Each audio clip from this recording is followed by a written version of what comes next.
Basically, I don't know how I found this video, but, you know, I love Playboy Carti, I love Ken Carson, I love goddamn Destroy Lonely, I love fucking Homicide Gang, I love all of Opium, and so I saw this video, and it's called The Longevity of Playboicarti'S Opium. Apparently, they're falling off.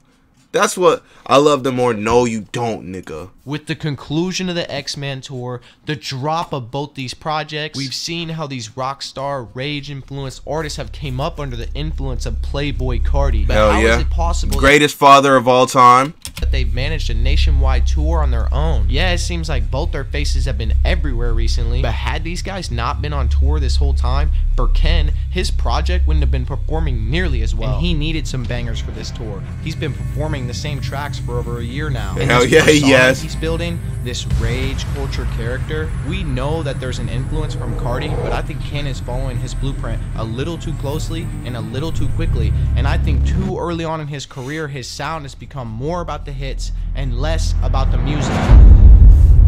What the fuck? Damn, W intro, but like, what the fuck are you talking about? This is why Carti is so successful.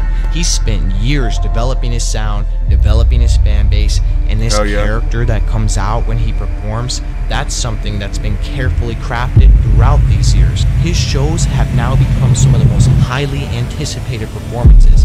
Playboy Carti, he has that wow factor. He has that thing that can actually, I kind of do understand it now, though. Because I feel like, I don't know if it's just me, bro, but I feel like Ken Carson is, like, starting to become too, what is it?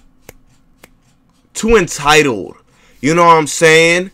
I feel like he acts too cool for, like, where he is right now, bro. Because, like, you know, he's fucking signed in Opium and Playboy Carti is his father, you know what I'm saying? He has a big ass fucking ego. Like a crazy ego. And I feel like I kind of understand what he's talking about, bro.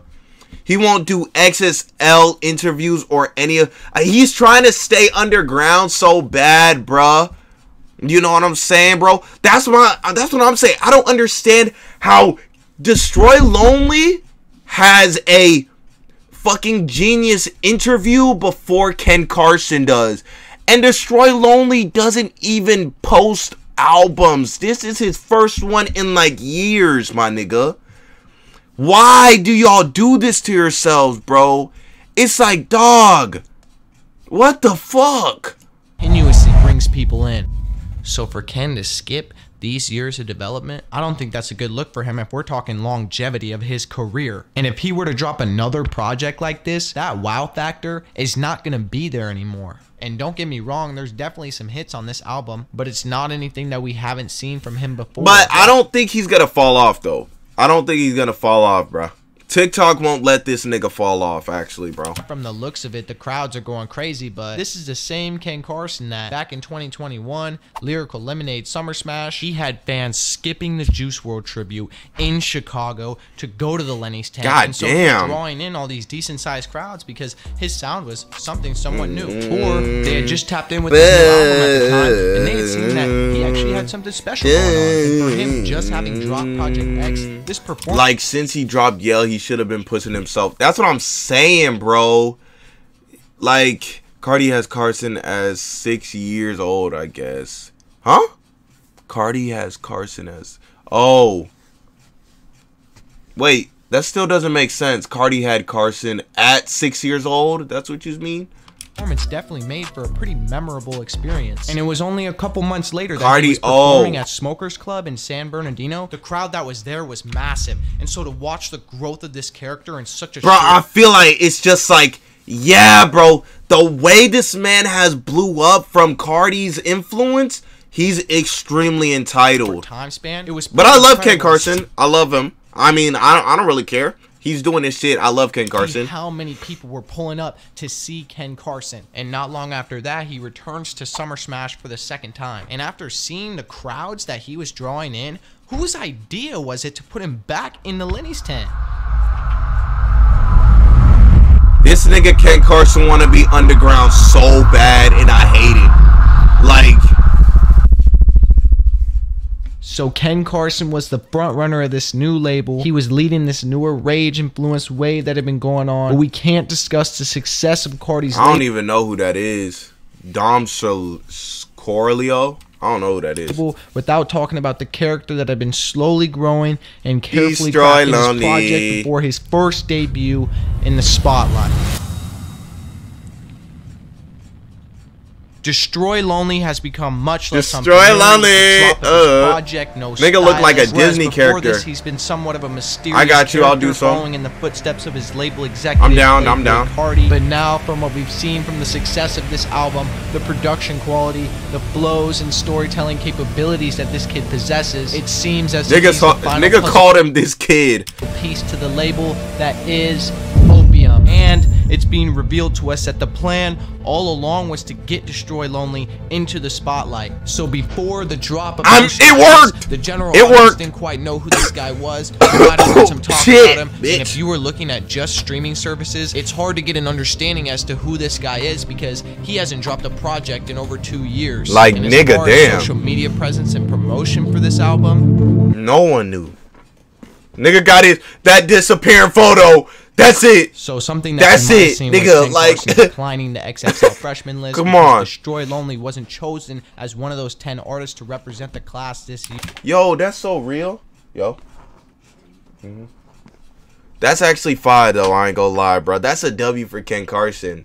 He ain't gonna do shit without his buddy. That's some real shit. I know the general thought was, why is Ken Carson giving up his spot for someone who hasn't had a presence in hip-hop in over 2 years? That's so real. Just coming up in the game right now. I know the main question is, who is this I feel like Ken Carson is waiting for Destroy Lonely to get up to where like he is, and they both gonna go side by side together. You know what I'm saying? That's so fire.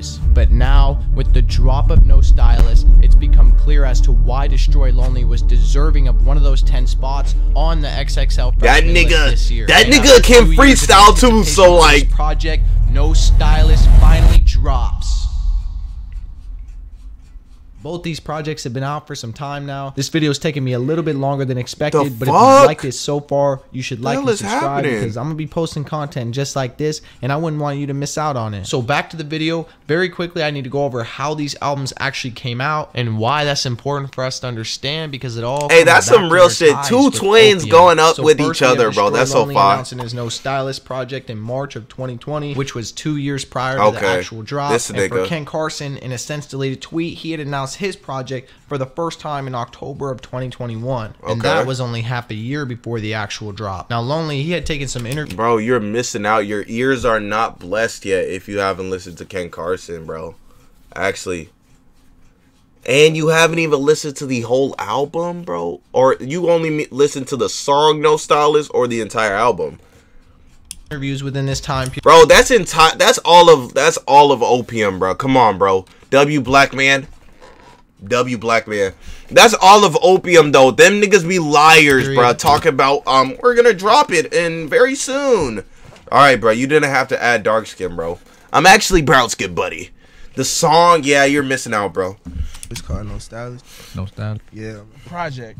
No Stylist. I'm sure they're like they be hyping all this bullshit up and still not drop it. He hadn't done anything like this. The only promotional content he had was the shows that he was doing. This nigga random drop of that Lost Files project leak or whatever that was. Fans thought this was the album, but he confirmed that it wasn't, and that not my album was coming. In this same time period, Destroy Lonely gets on Instagram Live to tell us that the album's finished and that he had just signed to Opium, joining Ken Carson as a signee under Playboicarti'S new label. Hell yeah! It'd be damn near done, but I mean it's done.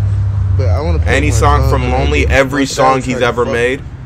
Okay. I mean, I mean, the songs on his new album, I haven't been like a diehard Lonely fan for like a while, but I've been put on, so like that nigga is fire. Signed to Opium, there's a lot more hands on this project, and this leads him to announce that he's restarting it from scratch. And so over this next year, a lot more publicity is coming to these guys' names. They're both doing shows. They're dropping some fire snippets on Instagram. And of Midwest course, should just the quit announcement of the Hyperpop for X-Man 2 tour, albums. and only a month apart, they dropped their projects July 8th and August 12th, respectively. I feel like, yeah, I love it, bro. I love their, like, we've seen dynamic, bro. These niggas are the duo, bro. Now you need to understand why quantity that's over so quality real. is not something that's going to work with this newer generation of artists, even if it may seem that way right now. Yo, chill. So briefly back to Ken Carson's X project, starting with these first 3 tracks. Intro has this super fire beat, and it's definitely familiar to the Ken Carson that we know. And tracks 2 and 3 are pretty similar. Isn't this Runs plus Ran? This new sound that he's trying to establish. But 3 songs in, and this album's already starting to feel exhausted. But tracks 4, 5, and 6 is where this project picks up. Nobody was the first song that actually went pretty hard in my opinion. But we're already seeing this reoccurring theme of Ken Carson just can't finish his song. Yes, the first 30 seconds to a minute. Do you listen to 19? I don't know any of these niggas. But if he were to just cut these songs down instead of trying to fill space, he'd have a much better outcome and a much longer duration of time listened.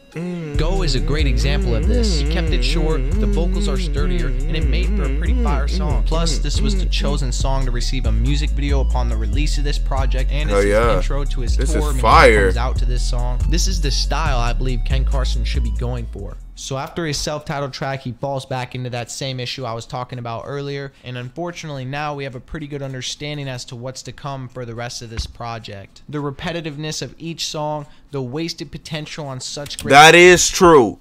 The song, the album was repetitive, but it was still good. It was still good. I don't know what you talk about. Beats. It cements the idea that Ken Carson's determined to make his own sound. He doesn't want to be known as the Carti clone or the V-Lone Soldier. The V-Lone Soldier.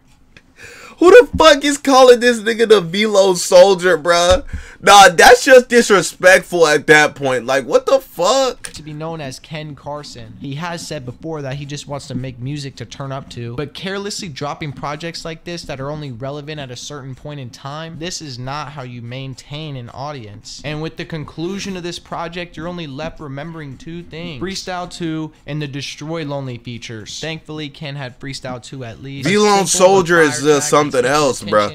After that, I would have quit music all around, bro. What the fuck? And of course, yo, this nigga said V-Lone Soldier, bro. Don't even wear that. I haven't even seen this nigga wear V-Lone. Lonely features. And what's dope is that this was the first time that we were seeing that no stylist destroy Lonely. In similar fashion, for No Stylist, these first 3 songs do a fantastic job of setting the pace for what's to come. Jet Lag, the first track on this project, puts you in this arcade-like universe. The beats are hella hard, bro, and the bars are super bouncy. Tracks 2 and 3 follow the same pattern. The beats are still going crazy. Hey, once we get to that motherfucking No Stylist, though. All this, his vocals compared to his usual dirty mixing sounds so much better in my opinion. This is how you start a project, especially if you're not mainstream. Oh, I think I have heard it then. These first I'm pretty sure you sent it to me before. Introducing you to Lonely if you haven't met him already. And this project just gets better with tracks 4, 5, and 6. Hell and yeah. With these songs, he's saying, this is me, this is my style, and here's what you can expect going forward. Fuck yeah. Fuck yeah. This album is the closest sound I've heard to something mainstream coming from an underground artist. Track 4 is the best example of this. You can just Bro, that's my question. Is Ken Carson mainstream? Is Ken Carson mainstream? Like, I feel like he tries too hard to be underground, but he's mainstream now, right? Like, I know I'm not tripping. Like, come on. Let's be serious, bro. Ken Carson, the only reason he doesn't, like, he's not as big as everyone else is because he's trying not to be, bro. That nigga is trying so hard not to be mainstream. But Destroy Lonely, he understands that he ain't mainstream, but he ain't underground. You know, like, he's... No. I feel like that's where Destroy Lonely is right now. With his new album, he's definitely not underground no more, bruh. That nigga, you know what I'm saying? He got his old genius shit too, bruh. He's not mainstream, but he's not underground. Ken Carson, though? I don't know, bruh. I feel like he's mainstream. I feel like he's mainstream. All the effort that was put into the creation of this song. The beat's fire, the hook's super catchy, and of course, that second fire. No one is doing what Ken Carson said. Hell yeah, bro. No I ain't gonna lie. I feel like I know why Ken Carson didn't do that shit. Cause the way he was blowing up before, niggas was calling him like Playboicarti'S son. How many subs you got? Like on YouTube or Twitch? Like they were calling him like his son, Playboicarti clone. So like I feel like if he was up there with Playboicarti, it'd be like, oh, that's just Playboicarti's clone. You know what I'm saying? One song, self-titled. Yo, chill, Gamta, nigga. So now, damn, 6 bitch ass in, boy. Instead of knowing what's to come as a content consumer, you're. Ain't no way you calling me the dumbass when it literally shows right here, retard. The fuck, nigga, stupid as hell. Left in anticipation and excitement for what's gonna happen next. And with these two so-called counterparts both taking a different approach with their sound and their style, now we can see the importance of quality over quantity, the difference between Ken Carson and Destroy Lonely. So I've given my thoughts on X, I've given my thoughts on No Stylist and how these guys make the MD. Huh? Oh, thought I wouldn't change it? What do you mean? The MDMA, nigga, there's still not a music video for that. It's never coming out, bro. Give up. Carson's quick to announce a new project while Destroy Lonely's outperforming him in every way. We've discussed the aspects of these individuals, how even if they've shared the same goal. Bro, Ken Carson is finna be left behind even though he was the one waiting because he didn't fucking they're separated in promote enough. Because of how they've chosen to display themselves to the world. And this all comes back to the genius mind of Playboicarti. Malfunctions? These guys are both doing what it takes to separate themselves, to show that they have something different going on. And the same things that they're trying to accomplish are the same things that separate Playboicarti. Over the years, he's calculated each move that he's taken, and this character he's managed to uphold has continuously left fans wanting more. Playboicarti is known to take his time, known to impress. Yo, absolutely, nigga. Carti is the greatest fucking artist of like the generation. Snot is definitely underrated too, though. Project that he drops, and now with this character he's crafted, every time. Bro, I ain't gonna lie. if Playboicarti releases a new album, it's over. It's over, bro. Perform, nobody wants to miss it because we don't know if that's gonna be the night that he reveals a new chapter to us. This nigga just can't miss, bro. Amazing concerts, everything, bro. So far, bro.